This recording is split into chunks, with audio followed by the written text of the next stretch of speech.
డబ్బు, అనారోగ్యం, ఉద్యోగం, వ్యాపారం అప్పులతో బాధపడుతున్నారా? వెంటనే జేకేఆర్ గురువు గారికి కాల్ చేసి అపాయింట్మెంట్ తీసుకోండి. నమస్తే రమగారు. నమస్తే జయ. రమగారు, శ్రావణ మాసంలోకి అడుగు పెట్టబోతున్నాం.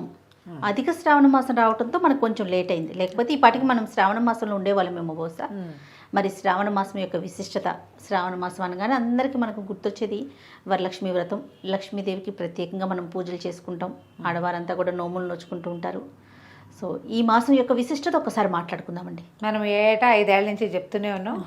ఏ సంవత్సరానికి ఆ సంవత్సరమే వరలక్ష్మి వ్రతాలు కూడా ఏటా చేసేవే. మళ్ళీ ఏంటో ఒక హైరాణ, ఏంటో ఒక ఎంతూసియాజం, ఒక ఎక్సైట్మెంట్. అవును అవును. ప్రతి వాళ్ళకి ఇంచుమించు అందరి ఇళ్లలోనూ ఈ వాతావరణం ఉంటుంది. ఇల్లు శుభ్రాలు చేసుకోవటాలు, కొత్త వస్తువులు కొనుక్కోటాలు, కొత్త బంగారం కొంటాం, చీరలు కొంటాం, ఏమైనా నోములు, కొత్త నోములు ఉంటే అవి చూసుకోవటం, ఆల్రెడీ నోముల్లో ఉన్నవాళ్ళు ఎన్ని చేసాం ఇంకా ఎన్ని చేయాలి లెక్కెట్టుకోవటాలు, ఇబ్బందులు సబ్బందులు బోల్డనే. వరలక్ష్మి వ్రతం అంటే ఈ మన శ్రావణ మాసం అంటే శ్రవణ సంబంధమైన మాసం. శ్రవణ నక్షత్రం వెంకటేశ్వర స్వామి వారి నక్షత్రం శ్రవణం. అయితే స్వామివారికి అమ్మవారు ఎట్లా అంటే నిత్యానపాయిని, స్వామిని వదిలి ఉండదు. వారికి సంబంధించిన ఈ మాసము లక్ష్మీప్రదమని, ఆమెను పూజిస్తే ఎక్కువ ప్రసన్నురాలవుతుందని చెప్తారు. ఈ శ్రావణ మాసాన్ని నభోమాసం అంటారు సంస్కృతంలో, వర్షాకాలపు మాసం. ఈ వానల్లోనే నోములు, వ్రతాలు, పూజలు, వానలు అవి ఇవి కలిసే ఉంటాయి. అంతే. అటగే పరిగెత్తుకుంటూ ఏదో షాపింగ్లు, సరదాలు, ఇంట్లో పనులు, శుభ్రాలు గిభ్రాలు చేసుకుంటాం. మనకు కొంచెం అవకాశం వచ్చింది కాబట్టి ఆషాఢంలోనే శుభ్రాలు కాకుండా అధిక శ్రావణంలో చేసుకుంటూ ఉండుండొచ్చు కొంతమంది. శ్రావణంలో ఈసారి 5 శుక్రవారాలు వచ్చినాయి, 4 మంగళవారాలు వచ్చినాయి. శ్రావణ శుక్రవారాలు, శ్రావణ మంగళవారాలు. శుక్రవారం లక్ష్మీ పూజ, మంగళవారం గౌరీ పూజ చేసుకుంటే విశేషమైన ఫలితం లభిస్తుంది. ఇదేంటంటే పూజించుకోవడానికి మంచి అవకాశం. అవును అవును. దీనివల్ల అదేదో పడిపోతుంది అనుకోవద్దు. ఈ మాసంలో మనం అమ్మని పూజించాలి, అది మనకి మంచిది. మాసం యొక్క విశిష్టత, ఆస విశిష్టత. ఈ కాలం మంచిది. ఈ మామూలుగానే ప్రసన్నురాలుగా ఉంటుంది, పూజిస్తే ప్రసన్నురాలు అవుతుంది లక్ష్మీదేవి. ఈ మాసంలో మరింత అధిక ప్రసన్నురాలుగా ఉంటుంది కాబట్టి వదిలేయకుండా ఏదో ఒక రోజు, ఏదో ఒక వారమైనా పూజ చేసుకోండి అని చెప్తారు. వరలక్ష్మి వ్రతం విధానంగా కలశం పెట్టుకుని వాయినం ఇచ్చి, తర్వాత ఏమో 9 రకాల పిండి వంటలు చేసి, ఇలా నియమంగా చేసే పద్ధతి ఉన్న వాళ్ళు అది చేసుకుంటారు. ఓకే. ఒకవేళ నియమాలు లేవు, ఊరికే పూజ, శుక్రవారం మంచిదేని 5 శుక్రవారాలు లక్ష్మీ పూజ చేసుకోవచ్చు. లక్ష్మీదేవికి పాయసము అవి ఇష్టం అంటారు. శనగపప్పుతో చేసిన ఏ భక్ష్యమైనా ఆవిడకి ఇష్టం. మైసూరు పాకు లాంటివి శనగ పిండితో చేసినవి అవి కూడా నివేదన చేయొచ్చు. ఎంత శక్తి ఉంటే అంత శక్తి మేర. మనం నూనె పదార్థాలు చేయలేకపోతావు, పాయసంలోనే పరమాన్నం చేస్తామా, ఒక గుప్పెడు శనగపప్పు వేసి చేయండి, అంతే. ఎంత హాయిగా ఉంటుంది. అవును, సింపుల్గా అవుతుంది. అమ్మవారికి ఇష్టమైంది పెట్టామని ఒక మనకు సంతోషం కూడా ఉంటుంది. అందుకని ఏం చేయొచ్చు, మన ఇంట్లో ఉన్నా లేకపోయినా మనం పూజ చేసుకోవచ్చు. ఓకే. పైగా ఒక సంవత్సరం చేసాం, నిరుడు చేసాం, ఈ సంవత్సరం చేయలేకపోతున్నాం, ఏదైనా కొంప మునిగిపోతుంది, అలా భయపడద్దు. కుదిరితే చేసుకుంటాం, లేకపోతే శ్రద్ధగా ఒక దండం పెట్టు. అపరాధ సహస్రాలు చెప్పుకుంటాం కదా మనం, అంతే కదా. మామూలుగా నిరుడు బాగా చేసుకోగలిగానమా, ఈ సంవత్సరం నేను సేవించలేకపోతున్నా, నమస్కారంతో సరిపెట్టుకోమని ఒక అపరాధం చెప్పుకోవటం, ఓ నమస్కారం చేసుకోవటం. చక్కగా 5 వారాలు చేసుకోవచ్చు.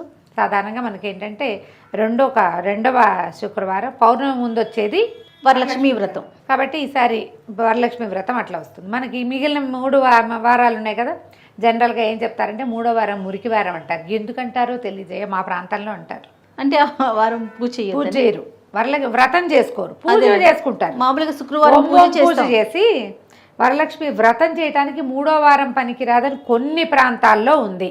ఓహో. మా ప్రాంతంలో చెప్తారు 3వ వారం మురికి వారం అని. మరి ఎందుకు అలా అంటారో తెలీదు, దాని మీద ఎప్పుడు ఎక్కడా వినలా నేను, మా వాళ్ళే అంటూ ఉంటారు. అదేలేండి అదే. అవకాశం ఉంటే ఇక మొదటి 2 వారాలు కుదరలా, చివరి 2 వారాలు కుదరలా, 3వ వారమే కుదిరింది, ఏమిటి అంతే చేసుకోవడమే. ఇక అంత ఆలోచించడం అసలు అనవసరం అనిపిస్తుంది అంతే. చివరి వారం కుదిరినా చేసుకోవచ్చు. 4 వారాలు పూజ చేసుకున్నాం, 5వ వారం కుదరలేదు, కొంప మునుగుతుందని పొరపాటును కూడా అనుకోవద్దు. దండం పెట్టడం, పూజ చేసుకోవటం, చిన్న నివేదన నుంచి పెద్ద రకాలు 16 రకాల కుడుములు పెట్టి పదార్థాలు పెట్టి నివేదన చేసినా బాగానే ఉంటుంది. జనరల్గా 5 లేదా 9 చేస్తారు. కుదిరితే 5, 2 అంటే మామూలుగా అన్న నివేదనలు 3, నూనెలో వేసేవి 2 చేస్తారు. గారెలు, బూరెలు, పాయసం, పులిహోర, దత్తోజనం, లేదా పొంగలి, పులిహోర, దత్తోజనం, పొంగలి, పులిహోర, బజ్జీలు, అట్లా ఏదైనా అలా చేసుకోవచ్చు. గారెలు బూరెలు ఏంటి ఒక నూనెతోటే మనం లాగించేస్తాం, అట్లా చేయొచ్చు. ఇంకొంతమందికి ఇంకో రకం అలవాటు ఉంటుంది. 9 ఉన్నాయి కదా, బజ్జీలు, తర్వాత పాలకాయలు, తర్వాత పాలపూరీలు, అమ్మవారికి ఇష్టమైన నివేదన పాలపూరీలు అని చెప్తారు. మరి ఆవిడ ఎప్పుడు తిన్నదో వీళ్ళు ఎప్పుడు చూస్తారో తెలియదు, కానీ నేను కూడా అదే అనుకుంటా, శనగపప్పు ఆవిడకి ఇష్టమని ఎందుకు చెప్తారు అని. ఇంక ఏ నైవేద్యమైనా అంతే కదా రమ్మగారు, పలానా స్వామికి పలానాది ఇష్టం, అదే అలా చెప్పేసుకుంటాం, అనేసుకుంటూ ఉంటాం. అందుకని చేసుకుంటాం. మీరు ఎలా కుదిరితే అట్లా చేసుకుని ఈ శ్రావణ మాసం మనకి 5 వారాలు వచ్చాయి కాబట్టి 5 వారాలు శుభ్రంగా సౌకర్యంగా అవస్థ పడకుండా, ఏ రకమైన కాంప్లికేషన్స్కి లోనైపోకుండా, భయపడకుండా, దీపారాధన మలిగిపోయిందని భయపడ్డం. ఏదో మైలు వస్తుంది రమ్మగారు, 2వ వారం చేసుకోలేకపోతారు, 3వ వారం చేసుకోవచ్చా అనే ప్రశ్న వస్తుంది, లేకపోతే 4వ వారం వరలక్ష్మి వ్రతం చేసుకోవచ్చా అన్న అనుమానం వస్తూ ఉంటుంది. చేసుకోవచ్చు, 4, 5 కూడా చేసుకోవచ్చు. ఏ వారం కుదిరితే ఆ వారం చేసుకోవచ్చు. శుభము అసలు అలవాటుగా చెప్పబడింది, కథలో చెప్పింది మాత్రం 2వ వారం. ఓకే, కుదరలేదు పౌర్ణమి ముందొచ్చే వారము అని చెప్పారు, ఆ రోజుకి కుదరలేదు, మరుసటి వారం చేసుకో అంతే. ఇంకా ఆ రోజు కుదరలేదు ఏం చేస్తాము, దాని మీద భయపడకూడదు, బెంగపడకూడదు అనుకుంటా చేయాలి. అవును అవును, ఒక్కో సంవత్సరం మొత్తానికే కుదరదు మనకి, ఒక్కొక్కళ్ళకి. ఏం చేస్తారు, ఇది చేసే క్రమంలో ఈ నెలలో తులసి మొక్కలు నాటుకోవచ్చా, నాకు వచ్చిన ప్రశ్నలు చెప్పేస్తున్నా నేను. చెప్పండి. తులసి చెట్టు పెట్టుకోవచ్చా అని అడిగారు ఒకరు. శ్రావణ మాసంలో తులసిని నాటచ్చా, లక్షణంగా నాటుకోవచ్చు. అసలు ఆ ప్రశ్న ఎందుకు వచ్చిందంటారు రమ్మగారు? అంటే అట్లా నాటకూడదని ఏమన్నా ఉందా? ఎక్కడో వినో చదివో ఏదో ఎవరైనా అను, అబ్బో అలా పెట్టకూడదు ఇలా తులసి నాటడానికి కూడా ప్రత్యేకమైన దినాలు కావాలన్న ఒక ఇది మరి పూర్వకాలంలో ఉందేమో తెలియదమ్మా. నా మటుకు నేను నమ్మను. తులసి ఒక వృక్షరాజం, ఆరోగ్యదాయిని. మనకి ఏమంటారు, మన ఆధ్యాత్మిక రీత్యా కూడా తులసిని పూజించే వృక్షంగా మనం భావిస్తాం. దేవుడికి దండం పెట్టడానికి ఒక టైం ఏమిటమ్మా, పూజకి ఒక టైం ఉంది అంతే. అదేదో తులసి పూజ పొద్దున్నే చేయి, సాయంత్రాలు కాదండి పొద్దున్న చేయమంటారు. మొక్క నాటడానికి కూడా వాళ్ళు ఎవరో చెప్పారని మీరు కంగారు పడి ప్రశ్నలు వేస్తే ఎలాగా? పెట్టుకోండి, చక్కగా తులసి పూజ చేసుకోవచ్చు, తులసి దగ్గర దీపారాధన చేసుకోవచ్చు, ఇంట్లో పూజ చేసుకోవచ్చు. తులసి ఒకటి. ఇంకో రెండోది, ఎన్ని ఒత్తుల దీపాలు పెట్టాలి. మీరు ఏ కథల పుస్తకాలు చదివితే ఆ కథల పుస్తకంలో ఏం చెప్పబడిందో అది మీకు నచ్చితే అలా చేయండి. అసలు సాధారణంగా చెప్పబడింది సాధ్యం త్రివర్తి సంయుక్తం అని చెప్తారు.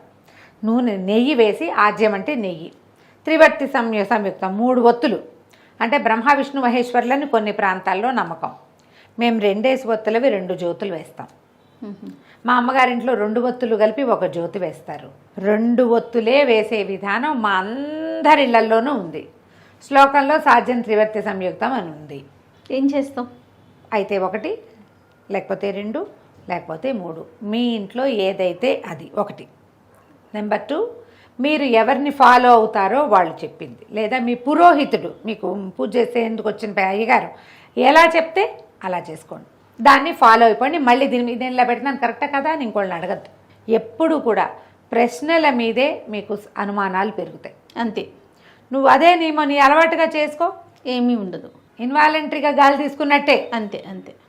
నువ్వేం అడిగావా ఇది ఏ ముక్తో తీసుకుంటున్నాను నీకు గుర్తొస్తుంది? అసలు రాదే. వీటి మీద ఎందుకు ప్రశ్నలు? అనవసరంగా టెన్షన్ పడతారు కదా.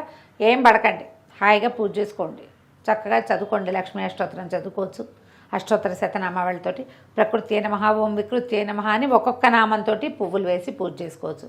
లక్ష్మీదేవికి ఏ పువ్వులతో పూజ చేయాలి? చేమంతి పువ్వులు విశేషంగా చెప్తారు.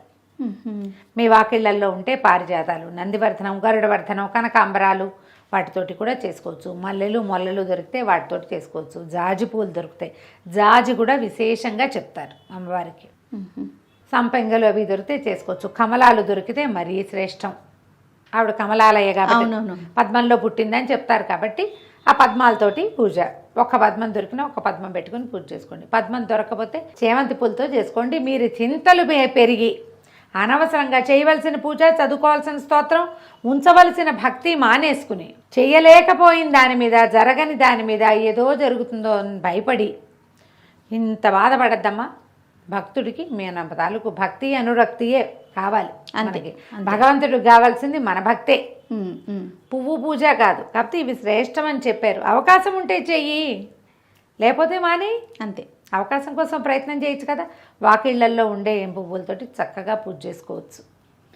పర్వము వాటితో చేయొచ్చు. తర్వాత ఏమో మన బిల్వదళాలు. ఈ రోజుల్లో బిల్వంతో లక్ష్మీ పూజ కూడా చాలా శ్రేష్టమని కొంతమంది పెద్దవాళ్ళు చెప్తున్నారు. ఓకే. అంటే రోజువారీ లక్ష్మికి బిల్వార్చన చెప్పబడలా, మ్మ్. ప్రత్యేకంగా ఈ శ్రావణ శుక్రవారాల్లో చేస్తారు. ఓ. కొన్ని దేవాలయాల్లో కూడా లక్ష్మీ అమ్మవారి దేవాలయాల్లో ప్రత్యేక దినాల్లో బిల్వార్చన చేస్తారు. శివుడికే మనం బిల్వం పెడతాం అవునవును. కదా, ఈవిడికి ఇప్పుడు అమ్మకు కూడా పెట్టచ్చు. శ్రావణ లక్ష్మీదేవికి శ్రావణ మాసంలో చేయొచ్చు. ఒక వారం అవకాశం ఉంటే 2 బిల్వదళాలైనా తెచ్చి పూజ పెట్టుకోండి, చేసుకోవటం. మంచిది. ఆలయ దర్శనం చేయదలుచుకుంటే ఎలాంటి ఆలయాల్ని దర్శించాలి రమ్మగారు ఈ మాసంలో? విష్ణువాలయాలు ఏవైనా వెళ్ళచ్చు, ఏ విష్ణువాలయమైనా పనికొస్తుంది. అంటే మరి విష్ణువుతో ఉండే అమ్మవారు సాక్షాత్తు లక్ష్మీ స్వరూపమే కాబట్టి లక్ష్మీదేవి. తర్వాత ఇప్పుడు రామాలయానికి వెళ్ళాం, అది కూడా విష్ణువాలయం కిందకే వస్తుంది. అవును, అవును. సీతాదేవి సాక్షాత్తు లక్ష్మీదేవి స్వరూపం. మ్మ్. ఏ వేణుగోపాల స్వామి దేవాలయానికో వెళ్ళాము, మరి ఆదిలక్ష్మి అవతారమే రుక్మిణీదేవి అవును కదా. కృష్ణుడు ఉంటే ఉన్నట్టే, ప్రధానమైంది ఆమె స్వామిని వదిలిపెట్టి ఉండదు. ఆయన ఒక్కడే ఉన్నాడు అనుకోండి అక్కడ, అయినా కూడా అమ్మవారు ఉన్నట్టే, అంతే. పక్షస్థలంలో ఉంటుంది, స్వామివారి గుండెల్లో ఉంటుంది కదా. కాబట్టి దేవాలయ దర్శనం చేయదలుచుకుంటే వెంకటేశ్వర స్వామి దేవాలయాలు, తిరుమల తిరుపతి దేవస్థానానికి వెళ్ళలేకపోతే మన చుట్టుపక్కల మన ఊళ్ళలో కూడా వెంకటేశ్వర స్వామి దేవాలయం ఉంటుందా, అలా వెళ్ళి రావచ్చు. అయితే కొంచెం హైరాన్గా ఉంటుంది, ఎప్పుడు కుదిరితే అప్పుడు చూడొచ్చు. ప్రస్తుతానికి అంతే రమ్మగారు.